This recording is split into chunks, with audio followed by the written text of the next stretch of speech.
y también el reposo, síndrome de reposo prolongado, ¿verdad? Y hoy vamos a estar hablando acerca de una enfermedad de origen reumatológica que causa bastante alteraciones a nivel del sistema osteomiarticular. Bien, vamos a proyectar aquí nuestra diapositiva. Al final de la clase voy a estar resumiendo los temas que van a entrar en la primera parcial. Además de esta última clase, vamos a añadir más clases de acuerdo a los días, ¿verdad? Bueno, bien. Si tienen cualquier duda, pueden parar la clase, pueden preguntar sin problemas. Y si es que no... Doutor, Sí. Seria a segunda parcial a nossa.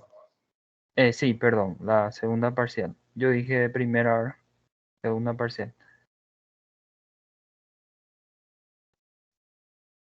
Que va a caer el día 2. Entonces, hoy prácticamente vamos a terminar ya, ¿no? Entonces, hoy es nuestro último tema.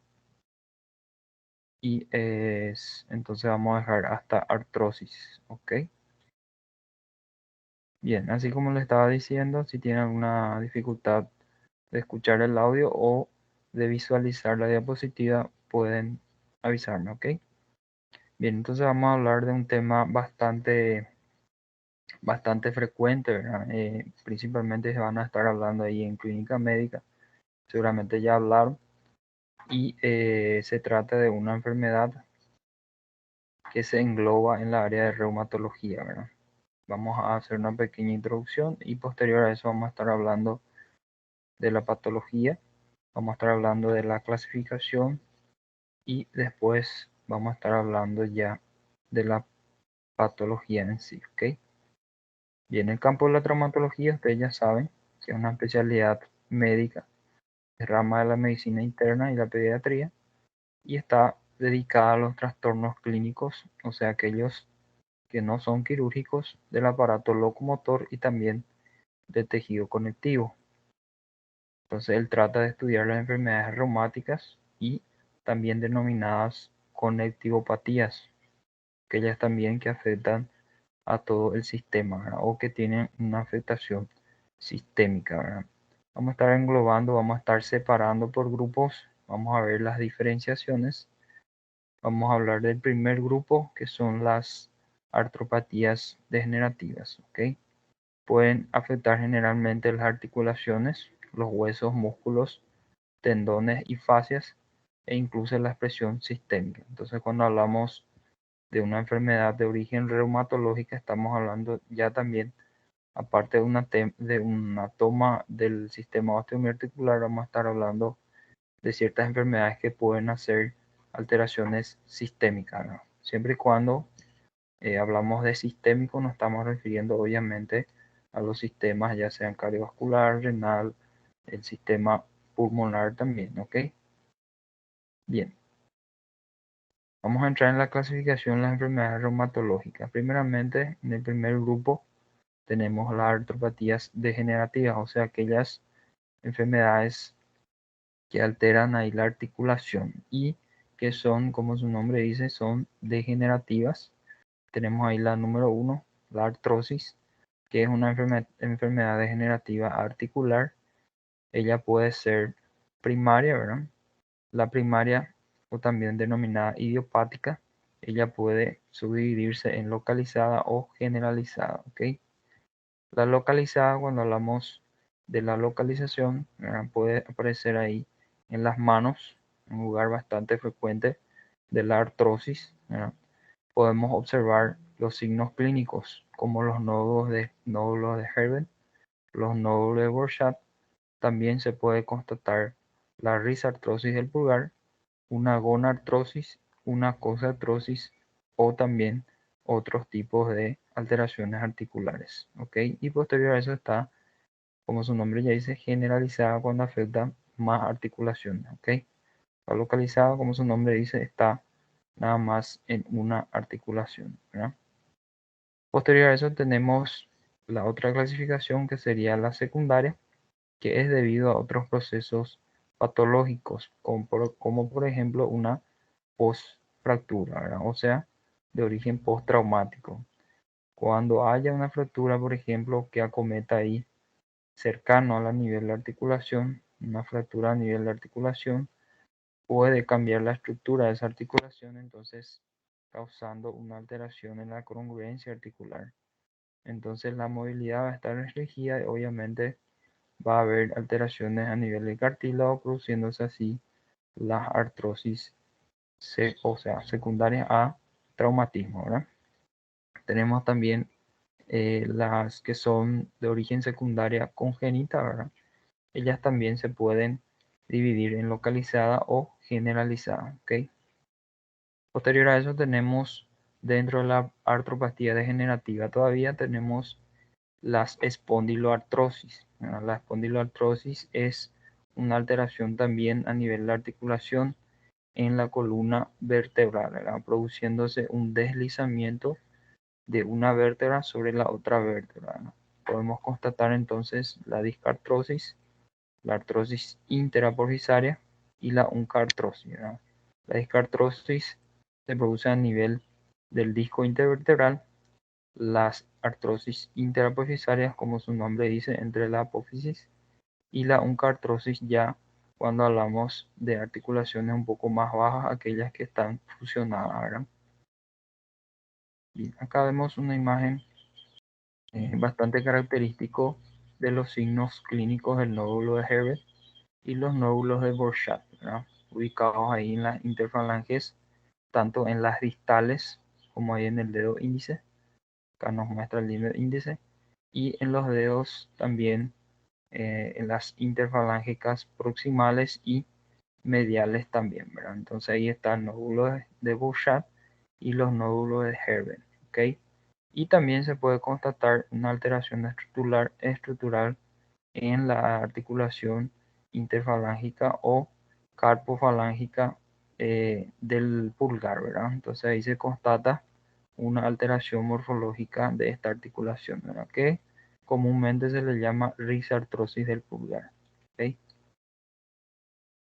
Bien, todavía en la clasificación de las enfermedades reumatológicas tenemos ahí el segundo grupo, que sería las artropatías inflamatorias, ¿verdad? Son aquellas artropatías que van a cursar con inflamación, ¿verdad?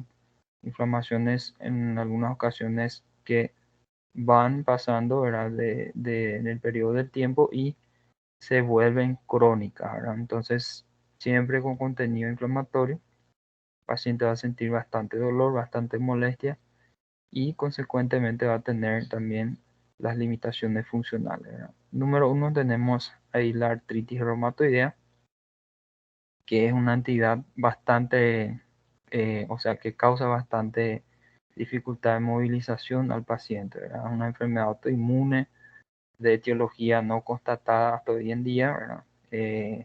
En donde se produce una destrucción continua ahí de la articulación por depósitos ahí químicos de células autoinmunes, ¿verdad? O por la reacción autoinmune del propio organismo, ¿verdad? Tenemos también las espondiloartropatías también que se engloban en las artropatías inflamatorias. Tenemos la artritis juvenil idiopática, que es aquella artritis que aparece en la edad temprana, o sea, en los jóvenes o también adolescentes, ¿verdad? Entonces cursa ahí también con alteración estructural de las articulaciones.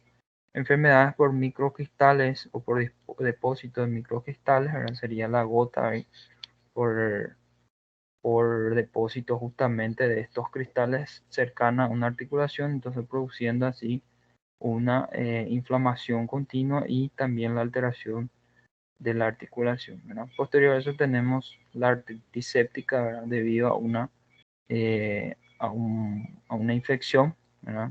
La infección que se localiza a nivel de la articulación y esta infección se vuelve a, o sea, se produce una inflamación debido a la infección y esto causa también la destrucción ya sea del cartílago articular, ya sea de la cápsula, produciendo una artritis, ¿verdad? La más frecuente es la artritis gonocócica, que seguramente ya escucharon hablar, ¿verdad? Grupo 3 tenemos ahí las condiciones sistémicas o también denominadas enfermedades del tejido conectivo. Tenemos número 1 ahí el lupus eritematoso sistémico, que es una afectación caracterizada también por una respuesta autoinmune en donde se depositan también células inflamatorias ahí, ¿verdad? Desechos químicos por las reacciones inflamatorias, tanto en las articulaciones o el sistema somático, ¿verdad?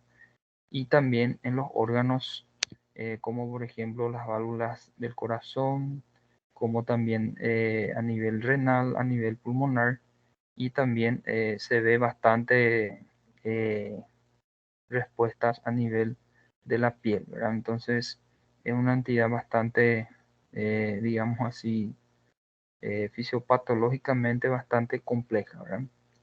Tenemos la polimiositis, que es una enfermedad autoinmune también que cursa con inflamación y también una debilidad muscular, ¿verdad?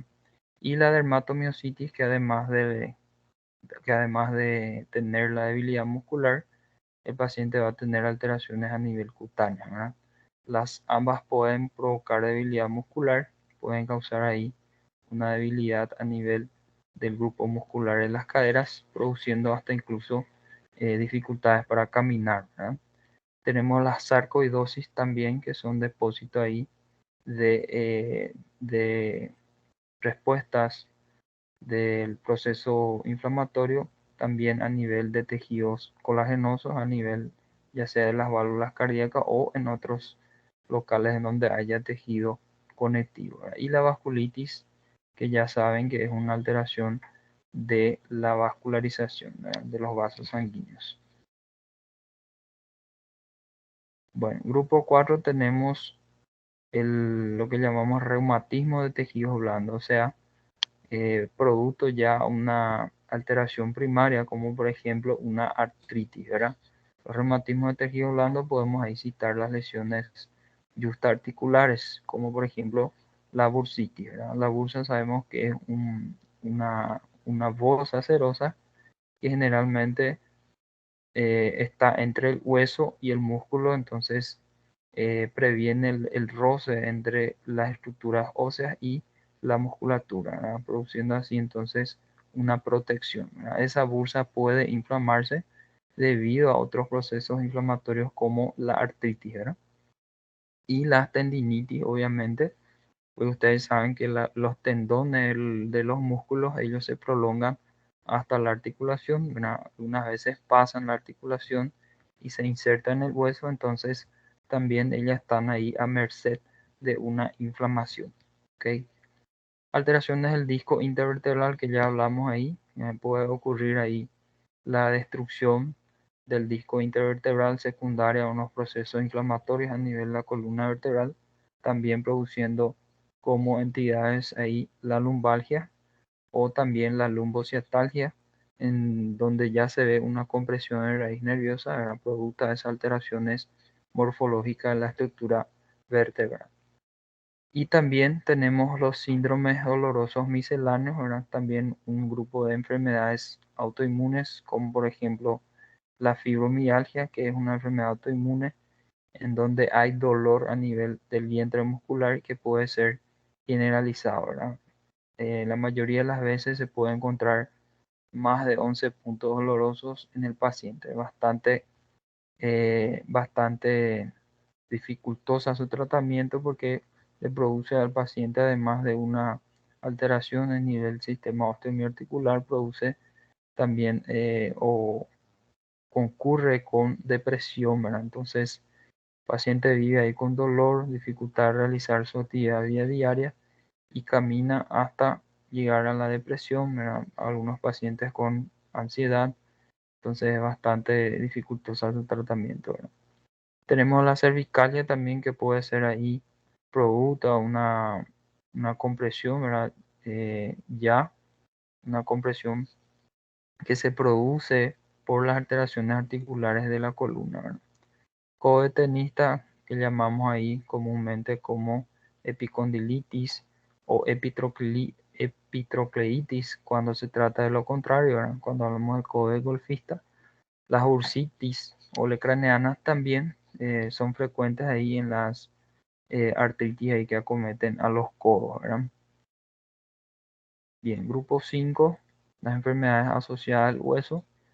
Recuérdense que cuando hay una enfermedad ahí que cursa con una inflamación, nuevamente citando, ahí va a haber estructuras dañadas como la cápsula, el cartílago, el líquido sinovial, pudiendo hasta llegar en el hueso, ¿verdad? Entonces, las enfermedades reumatológicas, ellas pueden causar osteoporosis secundaria, ¿verdad? Entonces, puede haber un aumento de porosidad de los huesos, estando propensos ahí a fracturas, ¿verdad? Fracturas, por ejemplo, de la propia caída, la caída de la altura, y otras enfermedades como la osteomalacia, ¿verdad? Que es la deficiencia ahí de vitamina D, que puede estar asociado ahí a la ingesta propiamente dicha de la vitamina D, causando una debilidad a nivel del hueso y potencialmente también pueden llegar a fracturarse,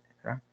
La osteomalacia y el raquitismo, diferenciando ahí, ¿verdad? Que la osteomalacia aparece en los adultos y el raquitismo es más frecuente en los niños. Ahora, el raquitismo también es caracterizado por un déficit ahí de vitamina D, ¿verdad? Produciéndose así una disminución ahí del metabolismo o del crecimiento del hueso, ¿verdad?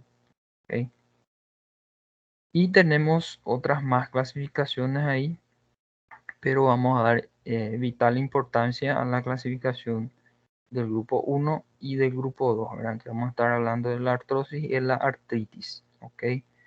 Estas otras clasificaciones voy a dejar a modo de conocimiento nada más, ¿verdad? Enfermedades congénitas y familiares que afectan articulaciones, síndromes reumáticos asociados a agentes infecciosos, como por ejemplo que hablamos la artritis gonocócica, ¿verdad? En donde hay primeramente una infección por,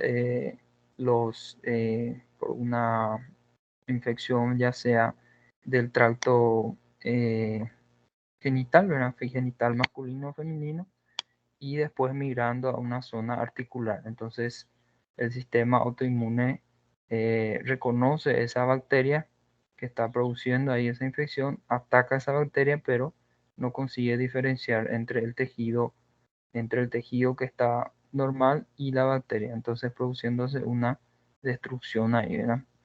Enfermedades metabólicas endocrinas asociadas a reumatismos. Una de ellas estuvimos también citando, ¿verdad? Las neoplasias, ¿verdad?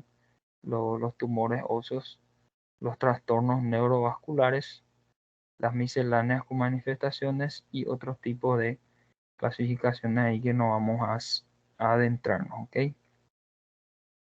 Bien, entonces vamos a hablar de la primera entidad, que sería la artrosis. Está englobado en el grupo de la artropatía degenerativa. Como definición, vamos a ver que la artrosis es una enfermedad producida por el desgaste del cartílago, tejido que actúa como amortiguador al proteger los extremos de los huesos y que favorece el movimiento de la articulación. Es la enfermedad reumática más frecuente, especialmente entre personas de edad avanzada, y se presenta de forma prematura en personas con enfermedades genéticas que afectan al tejido conectivo. Entonces, de forma básica general podemos definir que la artrosis es una enfermedad que se produce por el desgaste del cartílago, ¿verdad? Dicho cartílago puede irse destruyendo y quedándose libre en la articulación, ¿verdad? Produciendo entonces un roce entre hueso y cartílago, produciendo entonces una inflamación, dolor, ¿verdad? Tumefacción, limitación de movimiento, y así consecuentemente te va produciendo las alteraciones secundarias como pérdida de fuerza muscular, ¿verdad? Entonces el paciente va a experimentar una progresiva disminución de su actividad de vida diaria o de la movilización articular, ¿verdad? Vamos a ver que está relacionado, que las mujeres, no hay una propensión así, digamos, de mujeres y de hombres, aparecen en igual sexo, pero las mujeres pueden aparecer en edades más tempranas. Vamos a estar viendo en los próximos slides. Y en acá una imagen en donde más o menos podemos imaginarnos qué se pasa, ¿verdad? O qué pasa cuando una persona tiene artrosis, ¿verdad? Acá vemos una articulación en la rodilla derecha. Podemos observar ahí el cartílago articular ya con una destrucción, prácticamente una erosión. Acá vemos una región en donde ya aparece el hueso subcondral, que es el hueso que está por debajo de un cartílago, ¿verdad? Entonces este material se va despedazando y queda flotando en el interior de la articulación. Entonces el material que está ahí flotando produce un signo clínico característico que llamamos de crepitación, ¿verdad? Entonces este material desprendido ahí, pedazo del cartílago, va a producir el proceso inflamatorio. Bien, además de eso podemos observar también en las radiografías cuando le pedimos al paciente, ¿verdad?, una incidencia ya sea anteroposterior o lateral, podemos evidenciar ahí la disminución de la línea interarticular, ¿verdad?, por la destrucción de los elementos que forman la articulación. Entonces, cada vez más la articulación pierde cartílago y consecuentemente va a haber un roce entre la parte ósea prácticamente con otro hueso. Entonces eso va a producir bastante dolor al paciente, cada vez más le va a limitar y el paciente cuando hace movimientos aumenta el dolor. Entonces disminuye los movimientos, el paciente queda más inmovilizado, entonces también va a aparecer otras, digamos así, otras consecuencias en la inmovilidad prolongada, que sería la retracción capsular y también un endurecimiento de esa articulación, una rigidez de esa articulación, ¿verdad? Acá podemos observar también depósito ahí de los osteofitos marginales, ¿ok? Y como es una articulación de la rodilla, se ve también prácticamente una destrucción ya de los meniscos, ¿verdad? Los meniscos ahí son elementos muy importantes en la rodilla porque facilitan la movilidad de la rodilla, ¿verdad? Bien, en relación a la epidemiología, vamos a ver ahí algunos factores de riesgo que son modificables y otros que no son modificables, ¿verdad? Los no modificables son, por ejemplo, la edad, personas adultas sobre los 45 años, sexo igual para ambos sexos, pero en las mujeres se presenta a edades más tempranas, o sea, más o menos ahí posterior a la menopausia, ¿verdad? En relación a las mujeres predomina en la rodilla y en las articulaciones interfalángicas, o sea, en las manos, ¿verdad? Entonces, hay un predominio mayor en la rodilla y en las manos en la mujer, ¿verdad? En el hombre predomina más en la cadera, ¿ok? Todos estos son hay factores no modificables. Factor modificable, hablamos ahí de obesidad, ¿verdad? Un paciente que está obeso, ¿verdad? Entonces, cuando el paciente está obeso, cuadruplica el riesgo si la persona se encuentra por encima del índice de masa corporal considerado normal. O sea, si el paciente está con obesidad grado 1, se cuadruplica el riesgo de tener o de complicarse más la artrosis, ¿verdad? Bien, en relación a la etiología, ahora no se sabe aún con certeza cuál es el origen del padecimiento, y en relación a la descripción vamos a ir a describir que la artrosis se produce, ¿verdad?, a nivel de la superficie del cartílago, se rompe el cartílago y se va desgastando, ¿verdad? Se va erosionando esa articulación, ese cartílago, y lo que va a provocar que los huesos se muevan el uno con el otro y genera entonces de esa manera fricción. Va a friccionarse hueso con hueso, dolor, ¿verdad?, producto de la fricción. Recuérdense que el hueso también tiene una inervación, entonces el paciente siente dolor.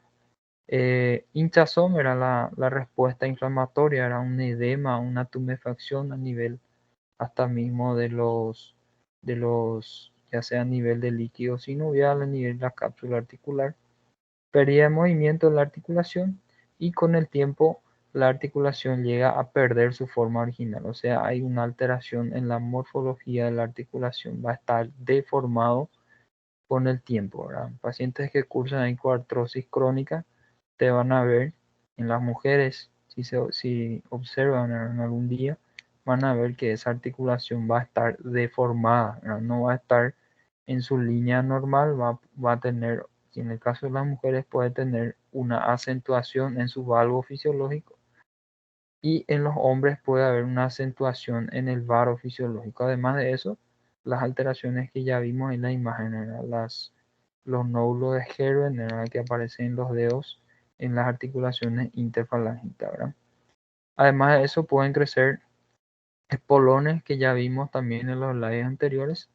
Además, pueden desprenderse trozos de hueso y cartílago y quedan flotando dentro del espacio de la articulación, lo que genera más dolor y daño. Entonces, ahí está más o menos la fisiopatología de lo que llamamos ahí artrosis, ¿verdad? En relación a las zonas más frecuentes, vamos a ver a nivel de la espalda, puede aparecer en la región del cuello, ¿verdad? Produciendo las cervicalgias también, ¿verdad? Producto a la alteración estructural. La zona baja, ¿verdad? Que citamos también hace rato, eran las alteraciones a nivel de las vértebras lumbares, causando así las lumbalgias o la lumbociatalgia, ¿verdad?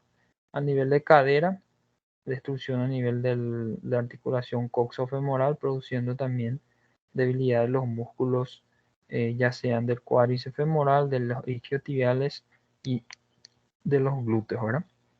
A nivel de rodilla, manos y pies son los locales más frecuentes, ¿verdad? De modo general podemos decir que a nivel de la cadera aparece en el hombro, perdón, en el hombre, y la afectación de rodillas es más común en mujeres, ¿no? Bien, acá vemos una imagen en donde se observan las distribuciones más frecuentes de la artrosis.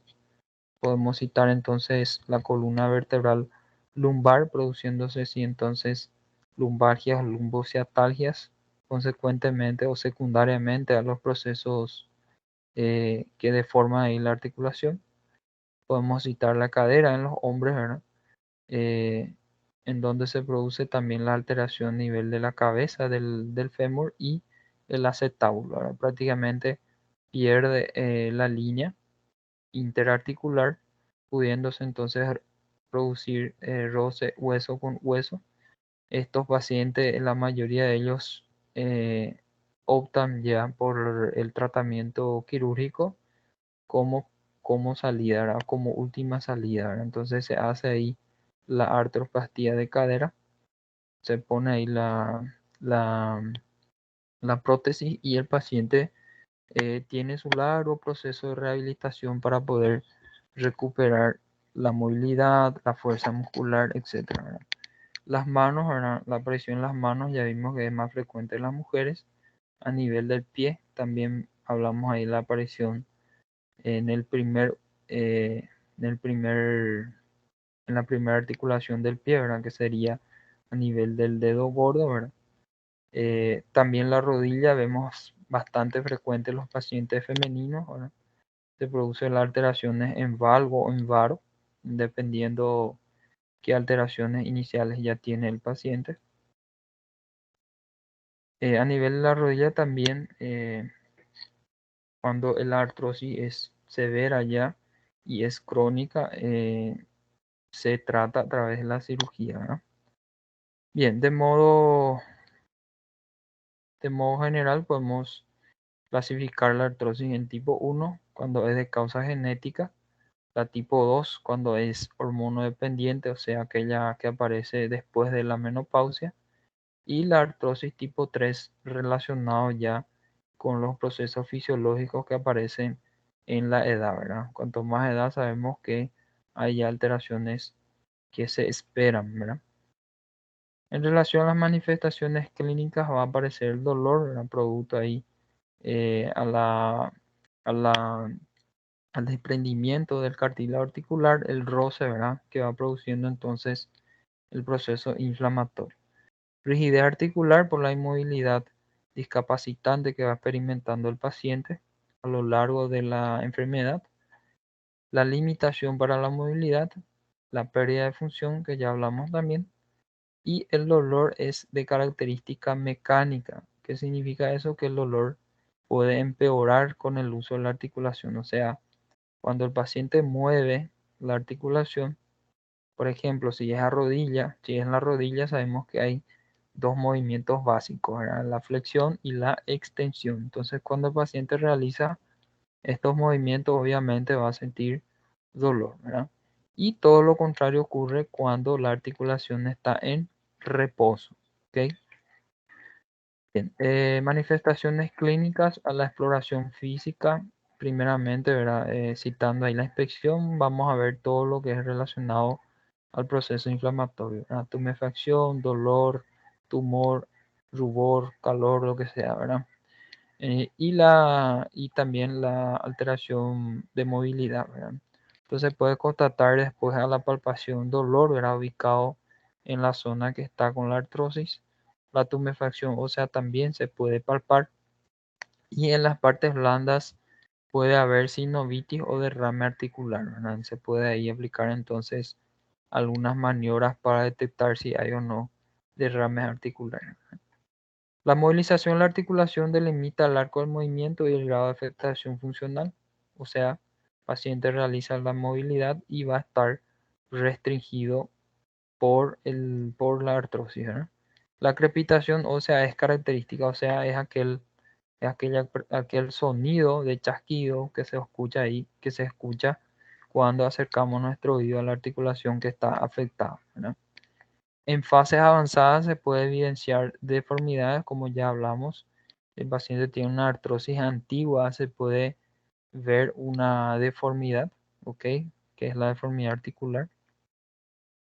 Vamos a ver si tenemos esta imagen acá. Podemos observar probablemente paciente femenino, ¿verdad? Que tiene un valgo ya fisiológico y con la instalación de la artrosis ese valgo aumenta más, ¿verdad? Hay una alteración morfológica muy aparente ahí. Podemos observar los signos de inflamación, ¿verdad? Que es la tumefacción, el dolor que el paciente también va a experimentar, también el calor, ¿verdad? Entonces, todo esto producto a la artrosis en la rodilla izquierda, entonces podemos observar ahí con nitidez cuáles son los signos que vamos a ver a primera vista, ¿verdad? Para ello se puede pedir una radiografía simple, ¿verdad? En incidencia antero-posterior para explorar un poco más esa articulación, ¿verdad? ¿Y qué podemos ver en la radiografía, ¿verdad? En la radiografía podemos ver primeramente la disminución o irregularidad o pinzamiento del espacio articular. Vamos a ver que hay un acercamiento entre los huesos, producto ya de las alteraciones que se producen ahí a nivel de la articulación, ¿verdad? La esclerosis subcondral, que es el desprendimiento ahí de una porción del cartílago, ¿verdad? Dejando una área un poco más, digamos así, eh, una alteración en su densidad. Los teofitos, que van a ser los depósitos ahí de los osteomas, ¿verdad? Las geodas también, que son formaciones de lagunas o de cavernas en el hueso, y la deformidad articular. Y acá vemos una imagen bastante característica de nuestra artrosis. Era una artrosis ubicada en la cadera, en donde podemos observar ahí, como ya le había dicho, la disminución primeramente de la línea interarticular, ¿ok? La deformación aparente de la articulación, el depósito ahí de los teofitos. Se puede ver también las áreas de osteoesclerosis. Entonces son bastante, bastante hallazgos que podemos encontrar en la radiografía, ¿verdad? También se puede observar las cavernas que se forman alrededor de la articulación. ¿Ok? Vamos a observar algunas radiografías bastante características acá. Por ejemplo, paciente con artrosis en la mano, ¿verdad? Mano izquierda, mano derecha. mano izquierda podemos notar ahí las alteraciones a nivel de todas las o sea, de las articulaciones interfalángicas, tanto las proximales, mediales o distales, ¿verdad? Alteraciones morfológicas, ¿verdad? Destrucción prácticamente de los cartílagos y un acortamiento no, una unión prácticamente del hueso con hueso. Entonces estos pacientes ya tienen una alteración significativa, ¿verdad? Acá se puede observar la risartrosis del pulgar en ambas manos, ¿ok? Los nódulos de Borchardt, de Duchenne también, perdón, de Borchardt y el otro nódulo ubicado ahí en la falange, interfalange medial, ¿verdad? De Herbern, ¿ok? Y una radiografía de la rodilla derecha y rodilla izquierda en donde se evidencia también la misma situación, ¿verdad? Disminución del espacio interarticular. Vamos a observar la deformación en válogo, como pueden observar.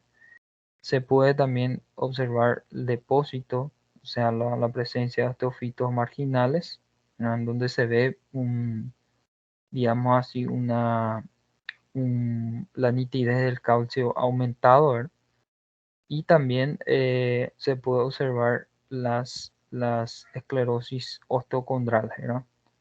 Aunque no se ve muy nítidamente, también podemos detectar en algunas porciones del hueso. Bien, formas clínicas más importantes. Ahí tenemos la presentación de las formas clínicas.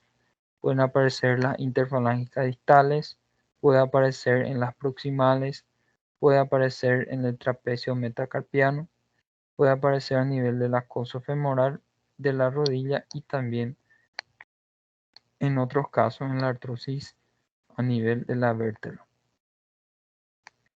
En relación al tratamiento, tenemos ahí el tratamiento farmacológico.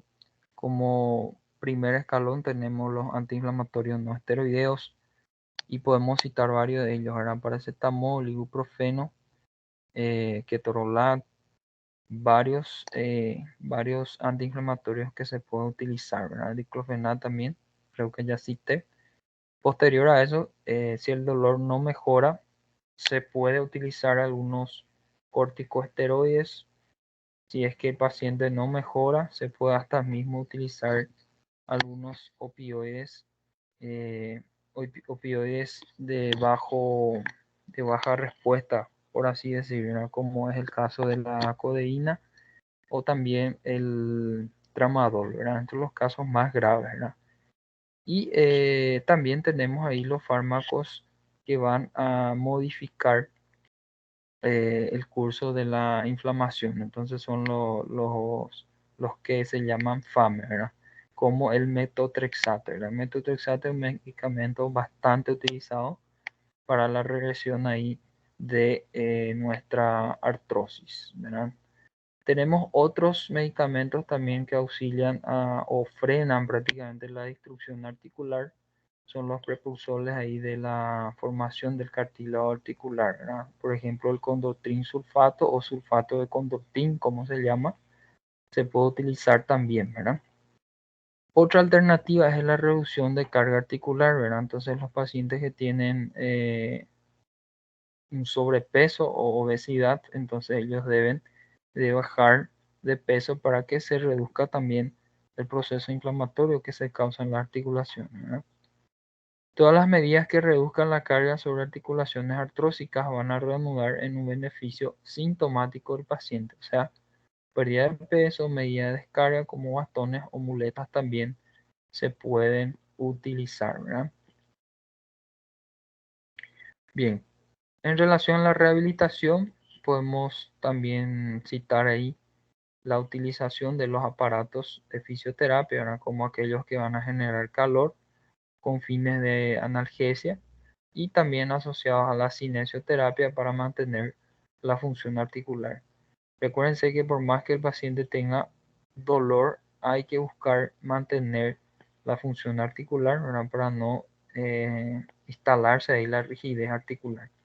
Suele preferirse los ejercicios isométricos, o sea, aquellos ejercicios en donde no haya angulación, no haya movilidad, ¿verdad? Entonces, de esa manera se evita que haya una sobrecarga articular, ¿verdad? También se puede indicar al paciente la hidroterapia, que es una buenísima opción de tratamiento en estos pacientes que cursan con artrosis a nivel de cadera o a nivel de la rodilla, ¿verdad? Bien, el tratamiento quirúrgico generalmente se indica en estos pacientes que cursan ya con alguna inflamación grave, un dolor que no cesa con analgésicos ni con otros tipos de analgésicos, y también cuando haya una alteración grave de la función articular.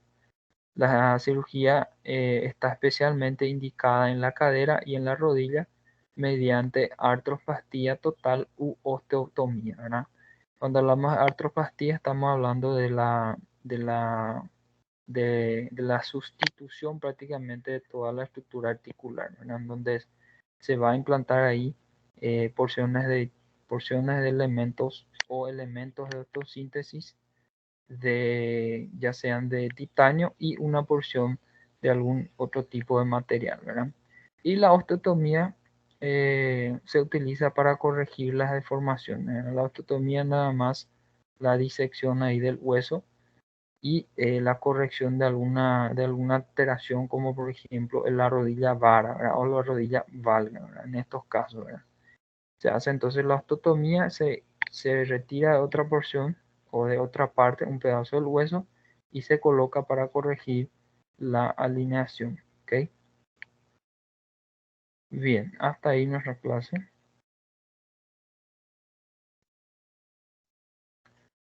¿Tiene alguna pregunta?